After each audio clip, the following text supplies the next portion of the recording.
You've hit play on the Screen Companion, a show about making your viewing time count.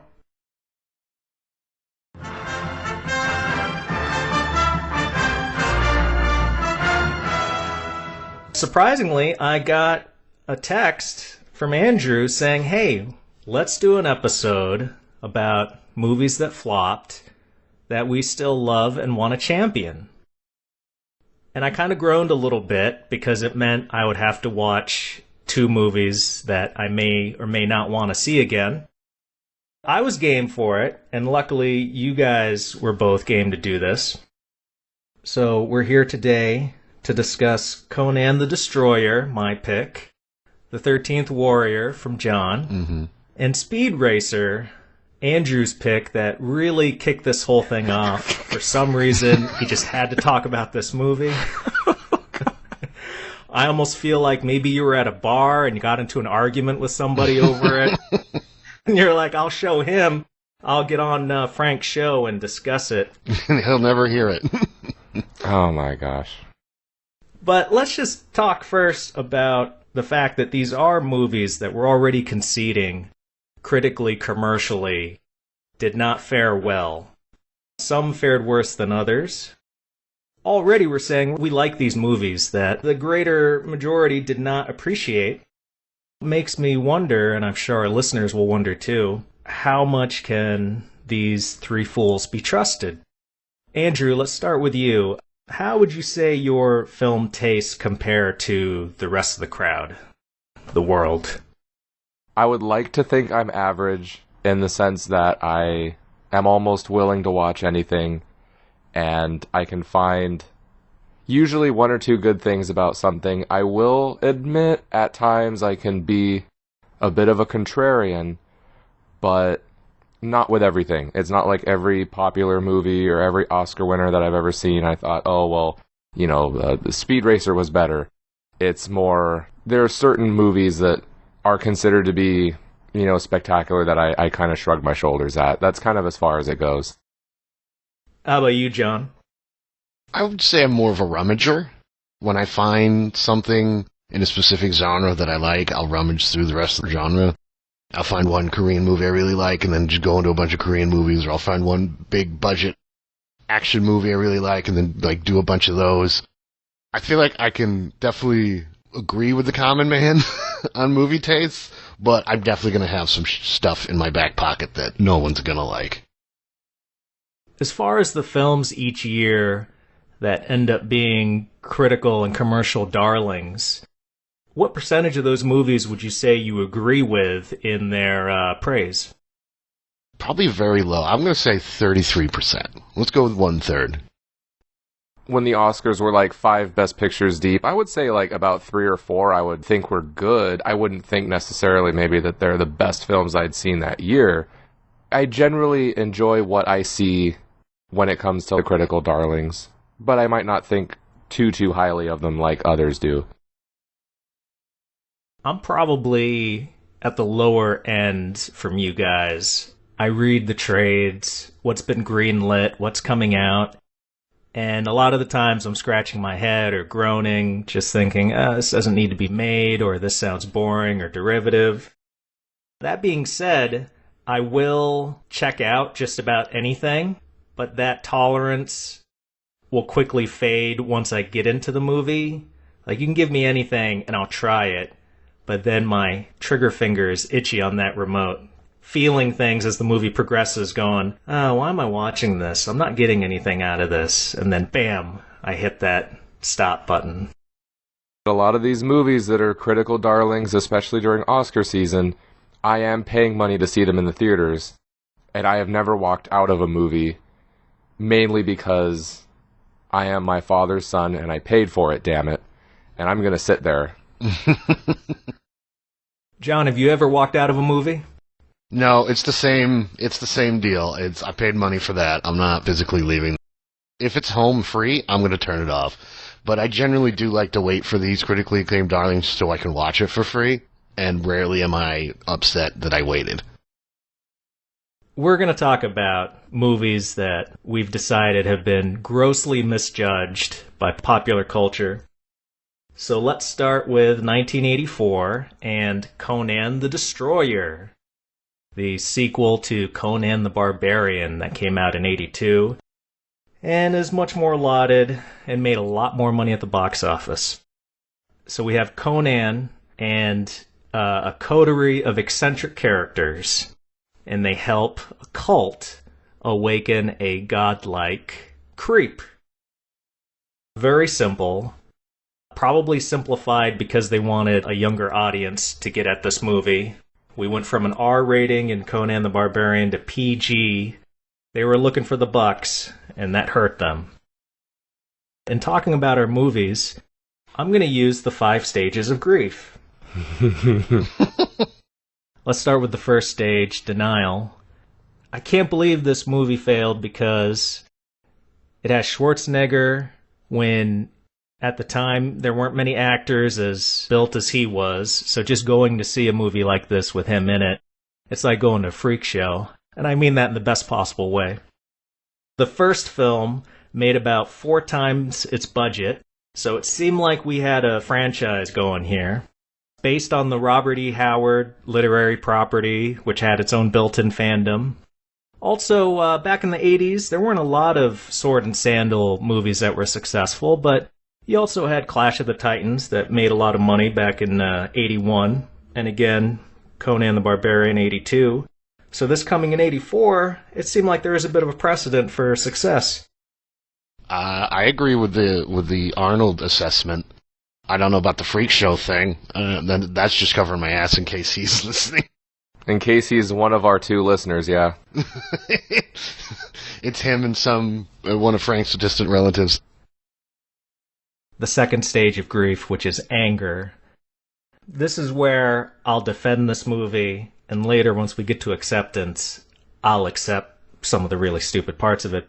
Look, for the tone it was going for, it was well acted. I feel like the effects were pretty good.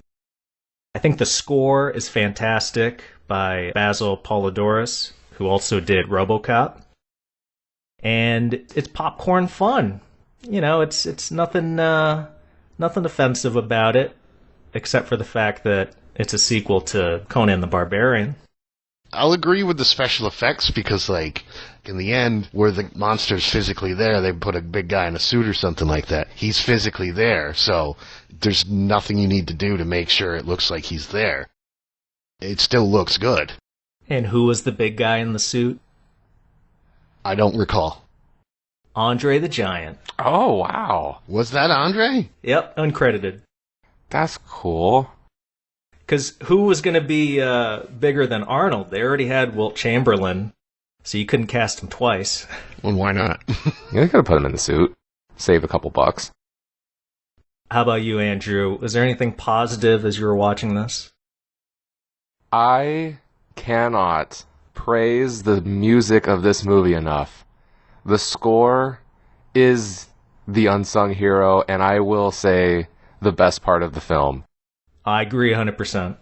I didn't look into it, what else he had scored, but as I was even watching this movie, I thought to myself, this sounds like the RoboCop score, which is also a brilliant score.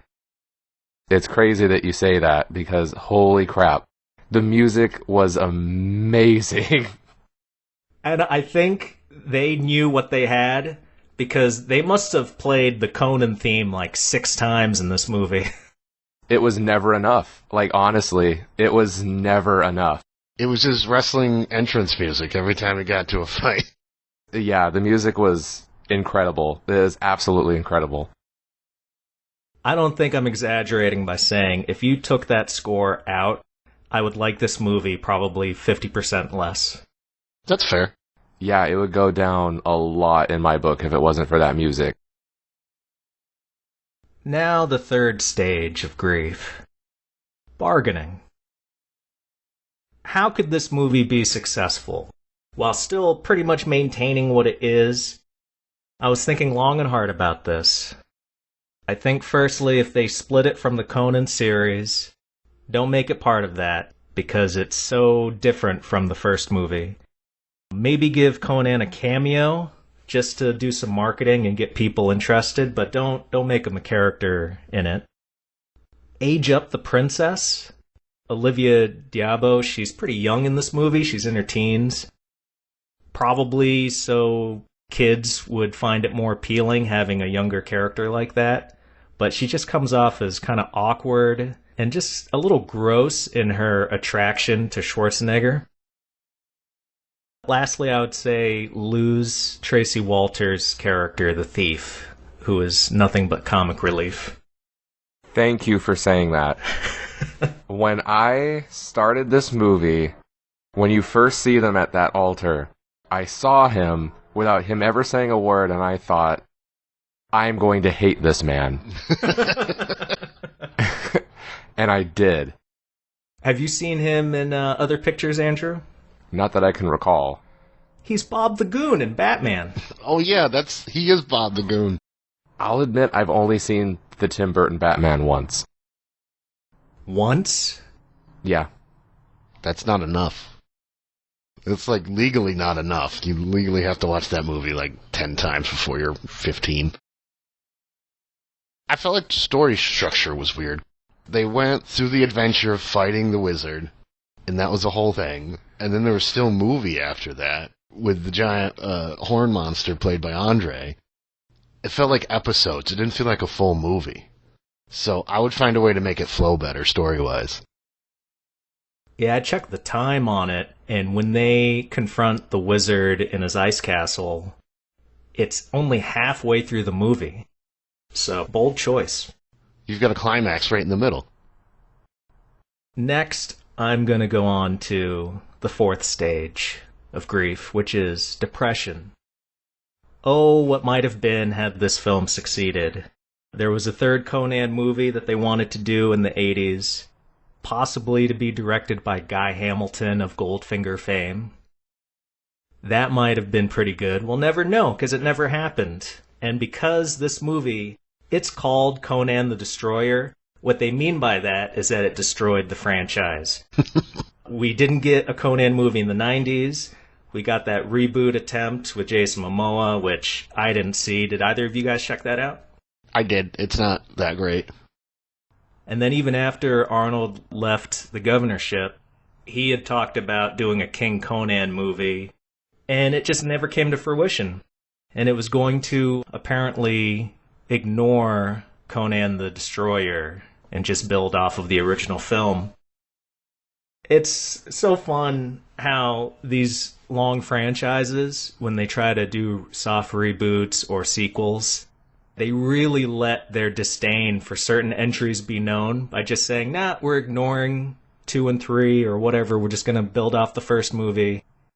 So I'm guessing you don't consider Red Sonja as part of the franchise then? I would say it's part of the franchise. As far as the Robert E. Howard material, it takes place in that same literary universe. And it's got Schwarzenegger, who's basically playing Conan, except they didn't have the rights for it. Yeah, legally he's not Conan, but he's totally Conan. And especially the tone of the second movie flows really well into Red Sonja. Finally, the part I think my other participants will appreciate the most is the fifth stage of grief, which is acceptance, where we talk about all the reasons why this movie did not get a lot of love when it came out, and apparently still doesn't. I almost considered not making this my choice because I didn't think it did that badly. And box office-wise, compared to the other two films, it did pretty well. I'm not a big believer in Rotten Tomatoes, but I looked at the score for this film, and Destroyer doesn't break 40% on either scale. So I was like, okay, this seems like it's worthy to talk about. Guys, tell me what's wrong with this movie. If I don't start with the POV spinning camera scene, I would just be wrong. Like, everyone's wrong if you don't start with that. Just Arnold face and Arnold noises while spinning around the monster. Well, and then the whole resolution to that fight, they play it like it's some super smart thing for Arnold to start cracking mirrors. But how quickly do you go, well, that's so stupid for the big bad boss to be bested by cracked mirrors? Yeah, bad luck. Bad luck came for him. Well, it's like, I'm going to fight my opponent in a dome of mirrors. Exactly the thing that can defeat me. That's bad guy 101. Every bad guy has their own weakness. Like, it's like, if I sit on this throne, I can easily be killed. Well, I might as well have a seat. Evil in movies is usually just unreasonable, not actually evil. Well, and a lot of it, they seem to get by on their gravitas and like, oh my god, you can't beat this foe, he's too powerful. Never mind that Bane has those tubes sticking out of his head and you could just pull one. Batarang will hit that no problem. What else, John? Keep going. We talked about Bob the Henchman, who I like him, but he doesn't really fit in that movie. Did it strike either of you guys similar to perhaps a Rob Schneider performance? Honestly, don't you ever insult Rob Schneider like that again. Hey, Schneider does great work. The Hot Chick. Deuce Bigelow's great. There are a few movies where he's brought in just for comedic effect into movies that do not need that extra comedy. Andrew, what did you dislike about this movie? Okay, so yeah, the mirror fight scene was pretty dumb. Having not seen Conan the Barbarian, and I did ask you, Frank, if I should watch that first, and you said no, and I'm kind of glad you told me not to, because I have a feeling if I saw the first one, my opinion of this would be a lot lower. Because I will say at the end of the day, I did kind of like this movie. But I think a lot of it was the music and the aesthetic of the film. I love the aesthetic of the film because it's like those old 1950s epics, you know? And a little bit of that 80s cheese. A lot of cheese. Yes. A lot of it. Oh, God. And her name is Grace Jones. But she's always kind of ridiculous in the films I've seen her in. Well, I'm going to join in. Yes, everything you guys have mentioned so far. I'd also add this wood to the fire. It kind of bugged me. Conan really doesn't have an arc in this movie at all. He comes off as stupid, not realizing that Bombada is going to betray him. I think pretty much from the beginning, if he was paying attention, he would say, this guy who's guarding the princess, he's going to probably try to screw me over. And he even does halfway through the movie in a failed attempt to, I guess, knock down Conan. And Schwarzenegger says, "What are you doing?" And Bombada says, "Oh, I thought you were trying to harm the princess." And Conan just says, "Okay, yeah, I believe you. That makes sense. We've been riding together for a while now. But yeah, you would think I would try to harm her at this very moment." You might as well just wore a sign that said, "I'm evil. I will betray you." Well, Conan did give him the squinty eyes to show that he didn't trust him. Acting 101. As messy as it is, I still love it. It's in that portion of my film library. I'll pull out maybe once every year or two, and I'll check it out. I'm really glad, Andrew, that you didn't watch Barbarian first. John, when you compare this to the first movie, does it make you angry? Yeah, a little bit. Like, you brought up the very good point of the character arc in Conan, and the first one, by the end of the film, he's prepared to abandon all his gods to do what he needs, and then this one, he's just on a quest. He's on a D&D quest, looking to get that sweet experience. So that is Conan the Destroyer. Deeply flawed, but fun film, especially if you're into Schwarzenegger movies. Check this one out. It's a really good early film of his that just showed he was on his way to stardom. The movie's not so hot, but he does a serviceable job with what he's got to do. He's game for being tossed around like a rag doll. In POV shots. In that loincloth. Thank God that stayed on. I think that has something to do with centrifugal force or something, right? Yeah. Moving on from that, we go on to The 13th Warrior from 1999. Oh, yes. So, 13th Warrior is the story of Ibn Fadlan. I know I'm saying that wrong. Or Abin, as the Vikings so like to call him. He gets caught up in a retelling of Beowulf, where he is required to join a band of 12 other warriors, hence the name 13th Warrior, to stop an evil destroying a Viking clan's land. And I looked into it a little bit. I guess Antonio Banderas's main character there is based on a real guy that lived and traveled the world a bit and had sightings of Vikings. I think the character's name in this movie, his first name is Ahmad. Ahmad ibn Fadlan. So where does your denial come into this movie, John? What on paper looked like this thing was going to be a blockbuster? It's a John McTiernan-directed movie. He did Predator, he did Die Hard. He's got his action films in the bag. Rising star Antonio Banderas seemed like a slam dunk. And it's Vikings. It's Vikings fighting cannibals. Where can you go wrong? Let's switch to anger. What just makes you feel indignant when people say they don't like this film? I feel like they're not giving it a chance. The most common complaint, I'll specifically read the review by deceased reviewer Roger Ebert. Rest in peace, sir. It plodded along, lumbers from one expensive set piece to the next without taking time to tell a story that might make us care. Into which I say, I disagree. I cared very much about the story. You're finding something that I had trouble accessing myself. If we're talking about the main character, Ahmed, what is his story in this movie? He's a Muslim who is forced to become a diplomat because he fell in love with the king's wife. And so he's forced out of the land. And that's just the first 30 seconds, but every review you'll read of the movie concentrates on that a lot. What aspect of it?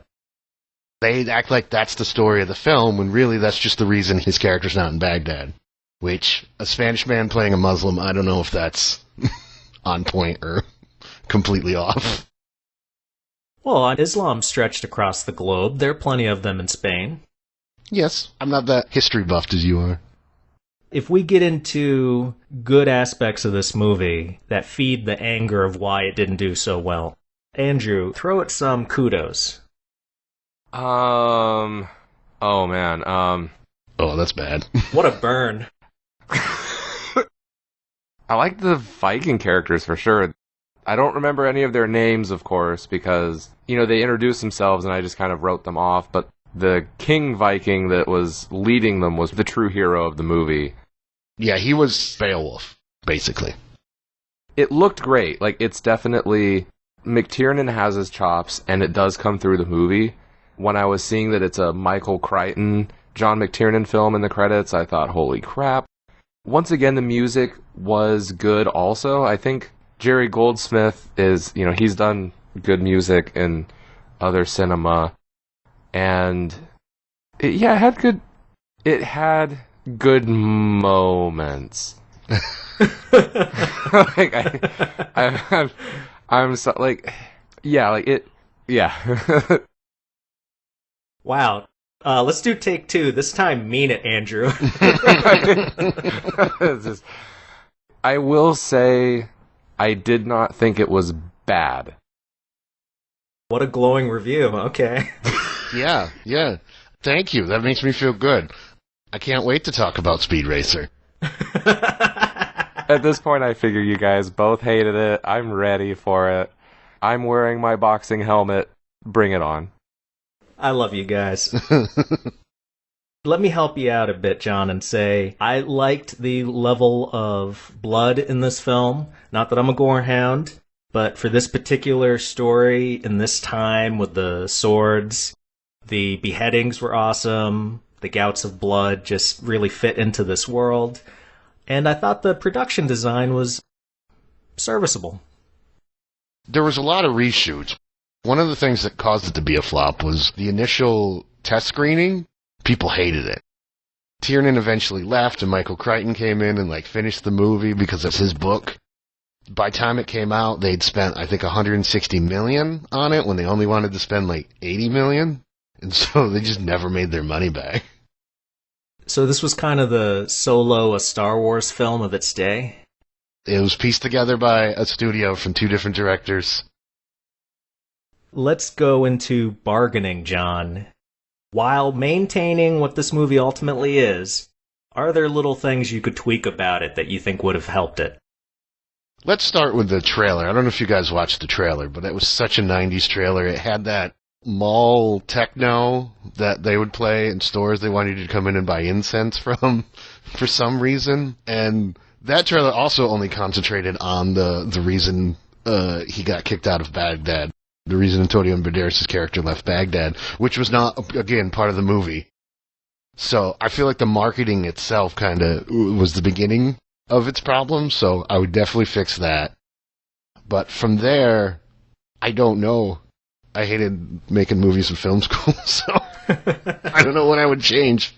I'm sure I'm about to hear some great suggestions. Yes, we'll get there in a couple steps. Depression, John. What about the failure of this movie hurt things after it? I feel like it did hurt Antonio Banderas' career here in America. What was his next successful film? I think the next big one for him that I can remember is his most iconic role as Puss in Boots. Well, that's unfortunate for him because that's, 2004? Because I don't remember when... Because it was like, they did Zorro and then Mask of Zorro was the sequel, right? Yeah. I don't remember when the second one came out. Mask of Zorro was 98. Okay. Let's see, Play It to the Bone, I really liked, but that wasn't a success. Spy Kids, but that was just... Well, that did well, didn't it? It did, but is that really him getting back? I didn't see it. What part did he have in it? He was the dad. Okay, sounds like he was in it for a minute. He was a side character. Yeah, Puss in Boots was his next big movie in 2004. That definitely hurt his career. But Puss in Boots, dude, like him as Puss in Boots was fantastic. Shrek 2 is fantastic. We should do a Shrek 2 episode. Okay. Now the juiciest part of all this, the acceptance. Kick the corpse a bit. What was wrong with this movie? There was a lot to get through just to get to Vikings fighting cannibals. There was so much in the beginning. Everything had to be said twice for, I guess, historical accuracy, because everything was in Norrish. I don't know the name of the language, Norwegian. And then it had to be reset again in English. And then there's a whole section of getting there. The beginning was clunky. It's a hard first act to get through when the meat of your story is Vikings killing cannibals. Okay, first, what you do. Okay. I was disappointed with the cannibals as villains. They're trying to make it out like they're these demons and that it's something out of this world that's ravaging this village. And I don't think the movie necessarily tries to get you to believe that it is something demonic or out of this world. They just want you to see why the villagers think that way, because heads are missing and people are being eaten and everything. I felt like Antonio's character, he served a purpose, but it was largely the Beowulf character who was the hero of the film. I mean, he kills the big bad after being poisoned. He still wins and just sits in his throne and is like, all right, well, time to die. You know, it's just Badass Viking moment. It was the coolest part of the whole movie. The fight scenes were cool. They tried to make you think that the villains were mystical when they just weren't. And I almost feel like it would have been more interesting had they had some type of magic or something. Or, I don't know. Movies are magic, Andrew. Yeah, movie making is magic. Not this one. No, not this one. See, I felt the exact opposite. I liked it because it turned out to be just cannibals in a cave dressed as bears. The mixing of religions made it so that they were both wrong. Yeah, and I think that's another thing that I don't feel like Ahmed really grew too much as a character. He kind of was the exact same as he got there. All he did was learn Norwegian. I mean, sure, he killed a guy, and then when he found out it's a man, then he just became a killing machine. Just out of nowhere. I love that line, though, when he goes, "It's a man! It's a man!" He has the realization, and then he goes on the murder spree, and then his friend's like, "Don't worry, little brother, there are more!" He was inept up until that point, and then all of a sudden it's like, well, time to decapitate some cannibals, and he certainly did. I felt like it really missed the mark. Antonio almost didn't need to be there. I agree that the slow pacing in the first half or so is difficult to get through, and I had a terrible pang of PTSD. The only other time I've watched this movie was on VHS.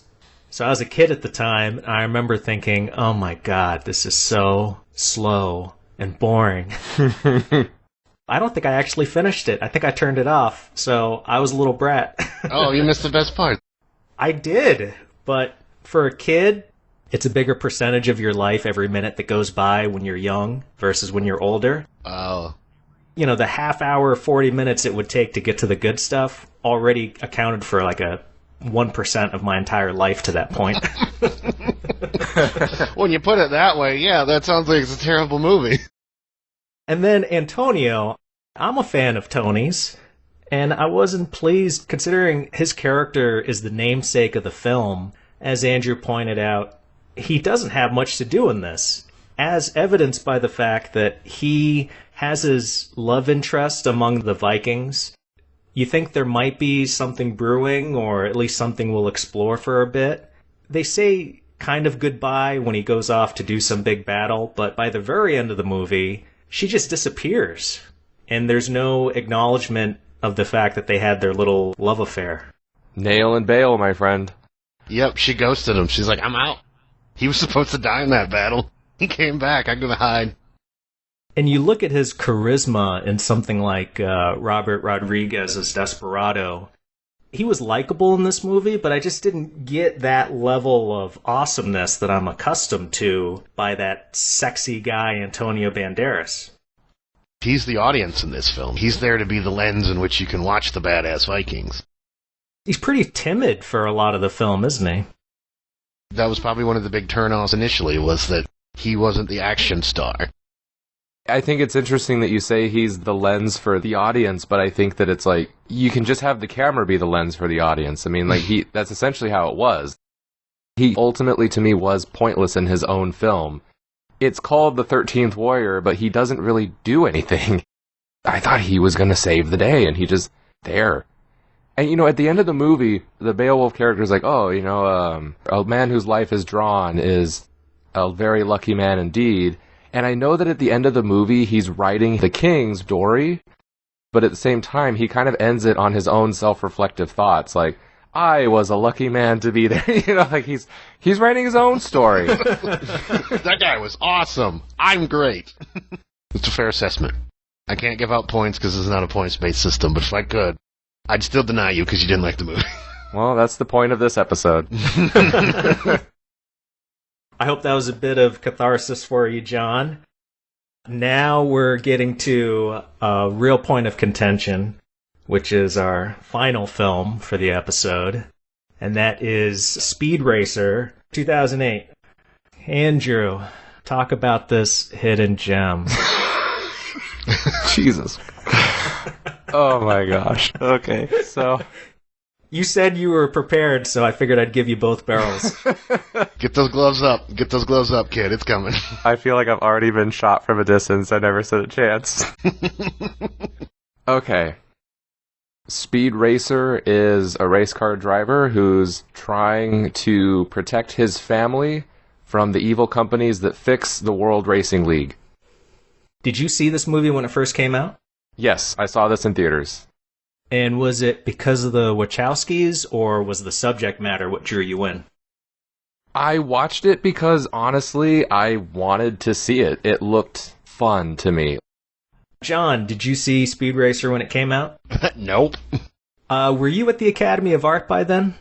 Yeah, I was. So I think someone found a copy of it somewhere, and we watched it in, I want to say, one of the dorms.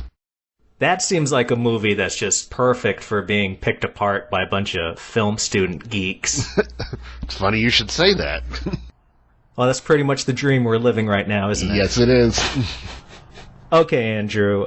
The first stage, which I think is you to a T, denial. What about this movie is so great that should have gotten it more accolades?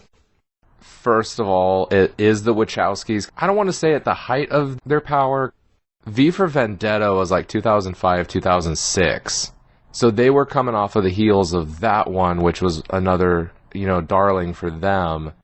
And it looked different, like something we kind of hadn't seen, if not before, at least I'll say for a long time. Did you have any prior history with Speed Racer? Not really. I mean, I watched a little bit of it maybe on Cartoon Network when it was on. I would watch it waiting for another cartoon to come on. In the second stage of grief, what about this movie are people just not understanding that makes it a hidden gem?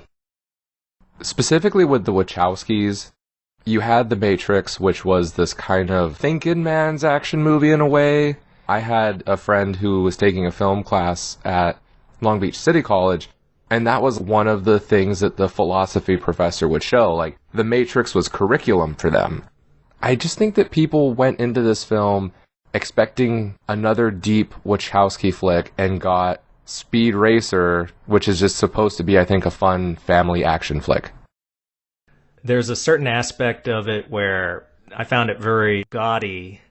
I kept my eyes on it maybe longer than I should have because it's got that beautiful car crash quality to it where you just got to see it happening and exploding in front of your face. But let me lavish it with a couple of points of praise. I was happy to see Christina Ricci. She's always a win, whatever movie she's in.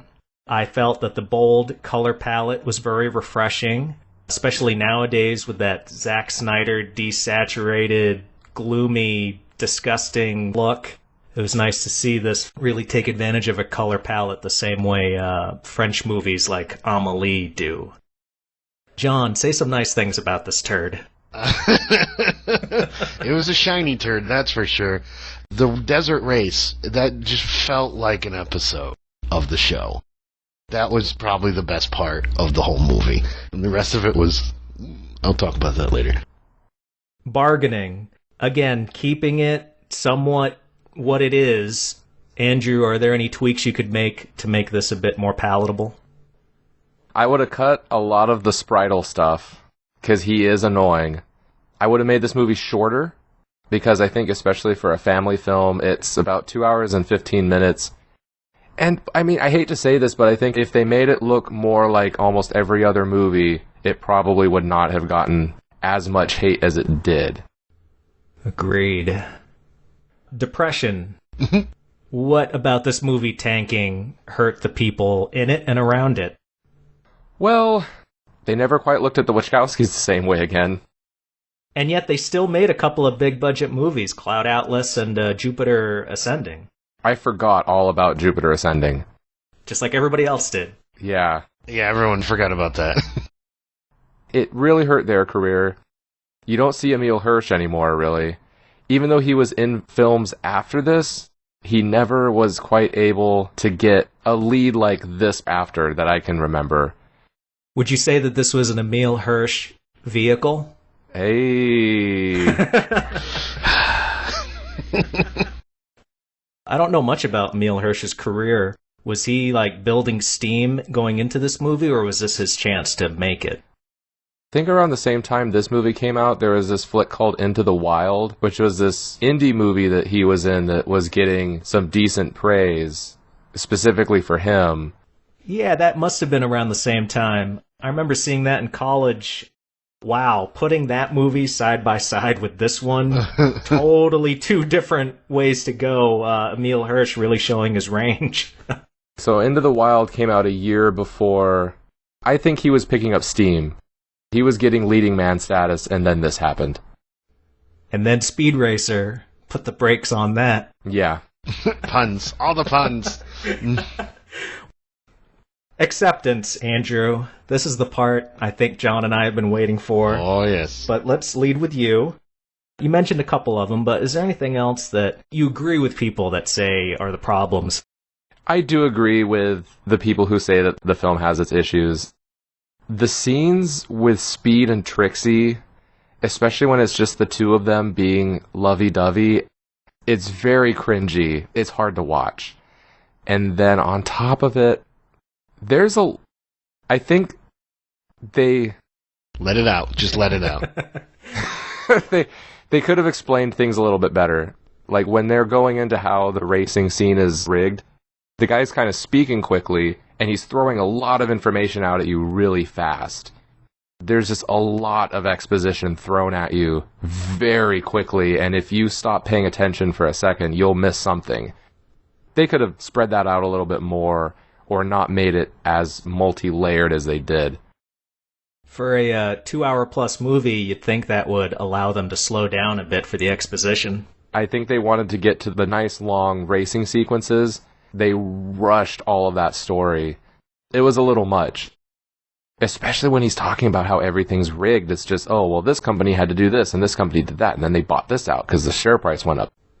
You need to slow down, because not everyone knows finances that well. Like, I don't. Take it down a notch. Kind of like how The Big Short did it, where it's all about the financial crash, but they slowed it down enough to where, as a layman, you can understand why things are happening the way they were. John, what were your issues? Come at me. Oh boy. Oh boy. First of all, I'm going to refer to this movie as Diarrhea Christmas Lights. I think a really good term I've heard on the internet before. I think it starts with the source material, which is pretty thin. Don't get me started on that Racer X plot. Like, you changed your face, so why did you need to hide it? A whole huge aspect was pointless. Like, your whole subplot of the movie was now pointless, because it's like, oh, he had plastic surgery, so hiding his face was meaningless. The acting wasn't that great. The super fast exposition is definitely from the show, because they just needed to make the mouths look right when they were dubbing, so they had to talk at the speed of Japanese speakers. I don't know. Frank, what do you got? Well, I had never seen this movie before, but I was curious about it, so this felt like a good opportunity to dip my toe into the world of Speed Racer.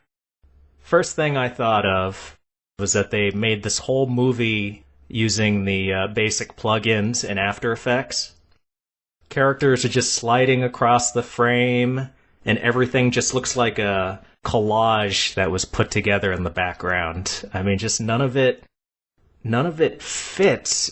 Everything's clashing, and even when I see stuff that I think are interesting visually, they don't hold on it very long. It's just like, hey, how you doing? Bye, see you later. Most of the movie, the 40 minutes or so that I could get through, I was constantly thinking, what are they trying to do with the movie? What is this thing? At times I thought it was meant to be farcical adult comedy. Everything on screen is a bit of satire, and you have to look deeper into it to really see what's happening. And then there are parts with the monkey that I said, well, I think this is geared toward children. This is ridiculous. You're not supposed to get into this because it's just so crazy and fast-paced all the time. And Andrew, my brain hurt. Wait, you turned this off after 40 minutes? So you didn't even see... How dare you? You didn't even see John Goodman fight a ninja. You cheated yourself. You cheated yourself. That's absolutely not fair. How dare you say this movie's bad, having not... How deep into the movie does that happen? I don't know, maybe like an hour 20? Oh, yeah. Well, that would have been double the time I gave it. You, my friend, just don't... Oh, my goodness. You don't play ball, sir. Dirty pool. And let me say, Andrew, my stop finger on the remote twitched in the first 10 minutes, but I said, no, I gotta give this movie a chance. I told Andrew I would. I will keep watching. And I made it to the 42-minute mark because I said, well, this is about the length of an hour-long TV show. I feel like I've tried. You went far enough, Frank. You can YouTube the clip of John Goodman fighting a ninja. Hysterical. And it's great. Was it awesome, John? I can't trust Andrew. You know how old movies are bad, which makes them good? Yeah. Oh, there you go. That's John Goodman fighting a ninja. He spins him around like a helicopter, dude. He picks him up over his head and then starts spinning him. It's campy, but the fear is it's not meant to be campy. You can't tell me that they got John Goodman kind of at like and this is going to sound very mean, but almost at the peak of his obesity. You can't tell me that, like, I'm having a bit of a disconnect here because I can't understand how you can't, like, listen to what I'm telling you, Frank, and still tell me that, like, this is supposed to be deadpan serious on the same level as the 13th Warrior. And I think that's the reason that we're going to go back to Anger. And I don't think it's this masterpiece of the Wachowskis. I don't think it's the best movie that they did. But this movie is a nudge, nudge, wink, wink type of film. At least for me. Like, it's based on an obscenely campy cartoon. They took that ball and they ran with it. And I have to give them props. It feels like you expected this to be way too serious. No, I definitely didn't expect this to be serious, just from what I know of the film's history and the IP involved. But I was hoping to see a stronger, cohesive tone. Parts of it, even in the first 40 minutes, some of it feels like it's going for seriousness and drama, but in a wacky world with a little boy and a monkey is kind of hard to accept. If I recall, the marketing campaign was trying to pass it off as a visual spectacular. We talked about it earlier with Conan the Destroyer. The computer graphics age so much worse than, like, a man in a suit. Because this movie wasn't going for hyper-realistic effects, I don't want to say it gives it a pass. I think the art design and the art style of the movie gets the job done to where I think it still looks... It looks very cartoony, but it's based on a cartoon, and they were going for it hard. Even some of the Marvel movies from the earlier years, or even ones that come out now, like the CG just doesn't look too good because they're trying to make everything look super realistic. And with this one, they're not even giving it a try. I mean, it's a cartoon in a live-action world.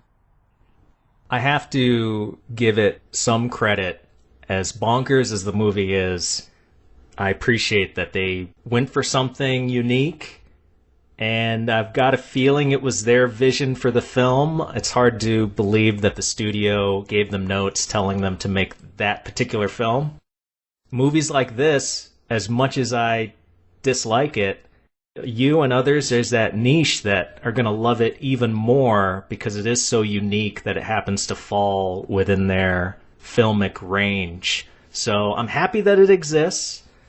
I can't think of many movies that are on the same level with its uniqueness and budget. So yeah, that's what I'll say about that. Well, this is an interesting side of you, Andrew.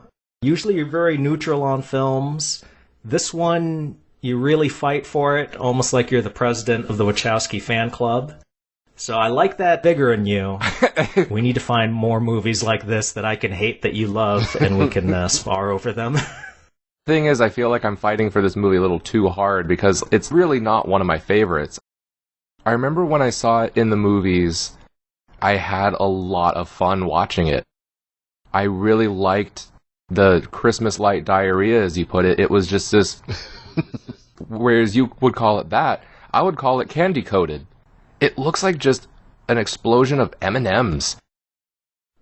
Since you did see it at a theater, did you get any vertigo from seeing it on such a large screen?